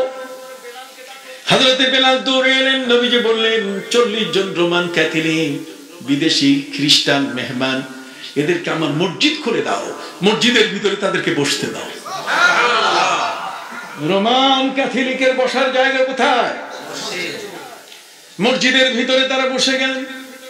40 জন ক্যাথলিক বসার পরে একটা আরেকটা কয়, কিরে আমরা জীবনে তো গির্জায় কোনো মুসলমান বসতে দেই না, হিন্দুরা কোনোদিন মন্দিরে কোনো মুসলমান বসতে দেয় না, এটা আবার কোন জাতি, এটার নাম বলে মুসলমান, সব তো দেখি মসজিদের ভিতরে ঢুকাই দিছে। এর উদ্দেশ্য কি এটা বুঝি না, আমরা কি মুসলমান হয়ে গেছি না অন্য কোনো ব্যাপার? একজন আরেকজনকে বলছে যে না, উনি এটা মেহমানদারি করছেন, পৃথিবীর এই ভালো জায়গাটাতে বসিয়ে তিনি আমাদেরকে কি করছেন, মেহমানদারি করছেন। নবীজি ভিতরে ঢুকলেন, আসার পরে হালপুর্সি হলো, কৌশলাদি বিনিময় হলো, জিজ্ঞাসা করলেন কে কেমন আছে, পরিচয় নিলেন। পরিচয় নেওয়ার পরে হায় হায় হায়, এগুলো সব একেবারে আপার ক্লাসের মানুষ, এগুলো সব একটা এলিট পার্সন, সবচেয়ে বড় ওই যুগের মেধাবী মানুষ 40 জন আসছে। কেউ বড় মাপের ইঞ্জিনিয়ার, বড় মাপের ডাক্তার, বড় মাপের ব্যারিস্টার, এগুলো সব একসাথে 40 জনকে রোমান ক্যাথলিকের দেশ থেকে, হিরাক্লিয়াসের দেশ থেকে তাদেরকে বাছাই করে বাইজেন্টাইন এরিয়ার বড় বড় শিক্ষিত মানুষগুলোকে বাছাই করে তারা নবীর বাড়িতে পাঠাই দিয়েছে। দেখে আসো তো এই দেশে জেলখানা নাই কেন? তারা এখানে আসার পরে নবীর মসজিদে বসতে পেরে এরা নিজেরা কি প্রশ্ন করবে সব ভুলে গেছে। নবীজি জিজ্ঞাসা করলেন, প্রশ্ন করো, কিছু জানার থাকলে প্রশ্ন করো। ওরা বলছে, হুজুর প্রশ্ন একটাও নাই, সব ভুলে গেছি। নবীজি ভুলে গেলে কেন, আমাকে দেখে না অন্য কিছু? কয় না, আপনার মেহমানদারি দেখে প্রশ্ন ভুলে গেছি। আপনি আমাদেরকে বসিয়েছেন এমন একটা জায়গায়, আমরা কোনোদিন খ্রিস্টান জগৎ কখনো কোনো মুসলমানকে আমাদের গির্জায় বা চার্চে আমরা কোনোদিন বসতে দেই না। আর আপনি উদারতা দেখালেন, উদারতার কাছে আমাদের সবগুলো মেলান হয়ে গেছে, আমাদের সবকিছু এই উদারতার কাছে সবগুলো পরাজিত হয়ে গেছে। কি কঠিন অবস্থা। প্রিয় নবী সাল্লাল্লাহু আলাইহি ওয়াসাল্লাম তিনি বলেন, ঠিক আছে স্বাভাবিক হও তোমরা, আবেগী হইয়া আমার প্রতি তোমাদের এত শ্রদ্ধা, থ্যাংক ইউ, তোমাদেরকে মারহাবা, ওভার থ্যাঙ্কস, মেনি থ্যাঙ্কস, তোমাদেরকে অনেক ধন্যবাদ। তারপরও তোমরা এসছো কিছু জানার জন্য, হুজুর অনুমতি দিলে তাহলে করি। ব্যারিস্টার সাহেব আছে, ভূগোলবিদ আছে, কথা বলে অঙ্কের রাজা আসছে, গণিত বিশেষজ্ঞ আসছে, এরপরে ওই যে মহাকাশ বিজ্ঞানী আসছে। এখন মহাকাশ বিজ্ঞানী প্রশ্ন শুরু করলো, যে নবী আপনি বলেন তো আকাশের যে চাঁদটা আছে, চাঁদের গায়ে কালো দাগটা কিসের? দেখছেন প্রশ্ন করছে কত কঠিন। মাঝখানে আরেকজন হুজুর আই কইতে পারি একটা, নবী বলছে হ্যাঁ কও, তুমিও কও, কথা কর না। আরেকজন আসছে, দেখছেন আই কইতে পারি, হ্যাঁ তুমি কও। সে দাঁড়িয়ে বলছে মানাবি, আমার বাপকে এটা কন। দেখেন একটার মধ্যে আরেকটা লাগাই দিচ্ছে, কথা বুঝতে পারছি। ডাক্তার প্রশ্ন করে বলছে যে হুজুর যদি কোনো মানুষের সেতি রোগ হয়, সেতি বোঝেন, এই যে সাদা হয়ে গেছে, এটা চিকিৎসা কি কোন? আরেকজন প্রশ্ন করছে যে ডায়রিয়া রোগের চিকিৎসা কি করেন? দেখেন ডাক্তারের প্রশ্ন করছে, ভূগোলবিদ নবীকে প্রশ্ন করে বসছে যে নবী কোন তো পৃথিবীর কোন এমন একটা জায়গা বলেন, ভূগোলের মানচিত্রের মধ্যে এমন একটা জায়গার নাম বলতে হবে যেখানে সূর্যের আলো একবার পড়ছে আর পরে নাই। মহাকাশ বিজ্ঞানী থেকে একের পরে এক প্রশ্ন শুরু হতেই থাকবে। নবী বলছেন ঠিক আছে, সালু আননি উজিবুলাকুম, প্রশ্ন করতেই থাকো, আমি উত্তর দিতেই থাকবো। এত বড় মহাবিজ্ঞানী, এক মহান রাসূল, মহাজ্ঞানের ভান্ডার, এই শুধুমাত্র বঙ্গোপসাগর আর ওই লোহিত সাগর আর বরেন্দ্র সাগর আর উত্তর প্রশান্ত মহাসাগর আর ওই প্যাসিফিক, এইটা শুধু নয় বরং সারা পৃথিবীর সমস্ত মহাসাগরগুলো একসাথে করলে যত, তার চেয়ে কোটি কোটি গুণে আমার নবীর জ্ঞানের পরিধি। এই জন্য তিনি বলছেন প্রশ্ন করো, তোমাদের প্রশ্নের কি দিব? উত্তর দেব। এখন তারা প্রশ্ন করে বসছে যে হুজুর নুন খায় কেন? খাইতে গিয়ে কি এক আঙ্গুল দিয়া শুরু করে, আবার খাবার শেষে কি নুন খায়, আগে পরে নুন খায় কেন? এই সামাজিক বিষয় নিয়ে সমাজ বিজ্ঞানী জিজ্ঞেস করে ফেলছে, খাদ্য বিজ্ঞানী, কথা বোঝেন নাই, ফুড মিনিস্টার জিজ্ঞেস করে ফেলছে যে এটা করা হয় কেন? নবী বলছে তাহলে ঠিক আছে, 1 by 1 তোমাদের প্রশ্নের উত্তর দেই। 1 by 1, জাগে করছে আগেরটা, যে পরে করছে সে কি পরেরটা। প্রথম ব্যক্তিকে বলেন যে আকাশে যে কালো দাগটা, আমরা জানি এখানে একজন বুড়ি সুতা কাটতেছে আর ওখান থেকে কম্বল পাঠাইতেছে, কিন্তু বহু শীত গেল এ পর্যন্ত একটা কম্বলও নবীজি বলছেন ওটা মিথ্যাচার। ওটা কি মিথ্যাচার? যারা এই ধরনের কথা বলে এদের বহু মিথ্যাচার পৃথিবীতে আছে। আসলে সেটা নয়, এটা হচ্ছে জিবরিল আমিনের আঘাতের দাগ। তারা বলেন যে আঘাতের দাগ কেমনে? পবিত্র কোরআন মাজিদে আল্লাহ বলছেন وَجَعَلْنَا اللَّيْلَ وَالنَّهَارَ آيَتَيْنِ فَمَحَوْنَا آيَةَ اللَّيْلِ। আমার আল্লাহ বলেন দিন এবং রাত আমার জন্য নিদর্শন বানিয়ে দিয়েছি, সূর্য এবং চন্দ্র এটা আমার জন্য কি নিদর্শন। وَجَعَلْنَا اللَّيْلَ وَالنَّهَارَ آيَتَيْنِ فَمَحَوْنَا آيَةَ اللَّيْلِ। আল্লাহ বলেন রাতের যে চন্দ্রটা, ওই চন্দ্রটার যে ফারেনহাইট তাপ সূর্যের মতো তাপ সমান ছিল, আমি এটাকে কমাই দেওয়ার ব্যবস্থা করছি। এখন এটা কমাইতে গিয়ে কেমনে? এটা সমান তাপ, যদি রাতের বেলায় চাঁদের আলোটা এমন হয় তাহলে মানুষ ঘুমাইতে পারবে না। এই জন্য আল্লাহ জিবরিল আমিনকে বলেন যে এটা নিভাও, আগুন কমাও, তেজ কমাও, আলো কমাও, বুঝেন না, এর পাওয়ার কমাও, এর আলোটা কমাও। জিবরিল আমিন এখন কি করবে? জিবরিল আমিন এখন কমান শুরু করছে। ওই ল্যাম্পতে ফু দিয়া যেমন কমায়, এই যে ঝাড়া মারছে আর কি পাখা, তার 600 পর আছে, তার এই 600 পর বাই করে খালি ওইটার মধ্যে মারা শুরু করছে যে কমাও তাড়াতাড়ি। ওই জিবরিল আমিনের ডানার আঘাতের দাগ এটা, কমাইতে কমাইতে ডিম লাইট বানিয়ে দিছে। কথা বুঝেন নাকি? সুবহানাল্লাহ। আমার নবী সাল্লাল্লাহু আলাইহি ওয়াসাল্লাম বললেন তুমি বাপ নিয়ে প্রশ্ন করেছো, মান আবি, কে আমার বাবা? নবী বলেন আবুকা আবু হুযাফা, তোমার বাপ হলো আবু হুযাফা। অবাক হয়ে গেল, সে দেখছে যে আসলে তার বাবা হচ্ছে আবু হুযাফা। সুবহানাল্লাহ বলেন। প্রিয় নবী সাল্লাল্লাহু আলাইহি ওয়াসাল্লাম তিনি একের পর এক, হাতে সেতি রোগ, তারপরে আগে পরে নুন খাওয়া আছে না, একসাথে নবী দুইটাকে যোগ করে জবাব দিয়ে দিলেন। আলীকে বলেন আলী তুমি তো ইন্টারপ্রেটার বুঝেন, দোভাষী। ওরা তো ইটালিয়ান ভাষা, কতক্ষণ না, ইটালিরা কোনো সময় ওরা ইংরেজি বলে না, ইটালিয়ানরা অন্য কোনো ভাষা বলে না, এটা ঘৃণাবোধ করে। ওরা বলে যে ইংরেজি জন্ম নিছে আমাদের ভাষার পরে, এই জন্য ওরা ইটালিয়ান ভাষা করে। এবং ওদের প্রত্যেকটা ভাষার মধ্যে ও শব্দ আছে, কি আছে? ও, যেমন রেডিও, মার্কনি তৈরি করছে কি রেডিও, তো রেডিও মার্কনি ছিলেন ইটালিয়ান, এই জন্য নাম দিছে কি রেডিও। ওদের প্রত্যেকটা ভাষার মধ্যে কি আছে? রেডিও। যেমন আপনি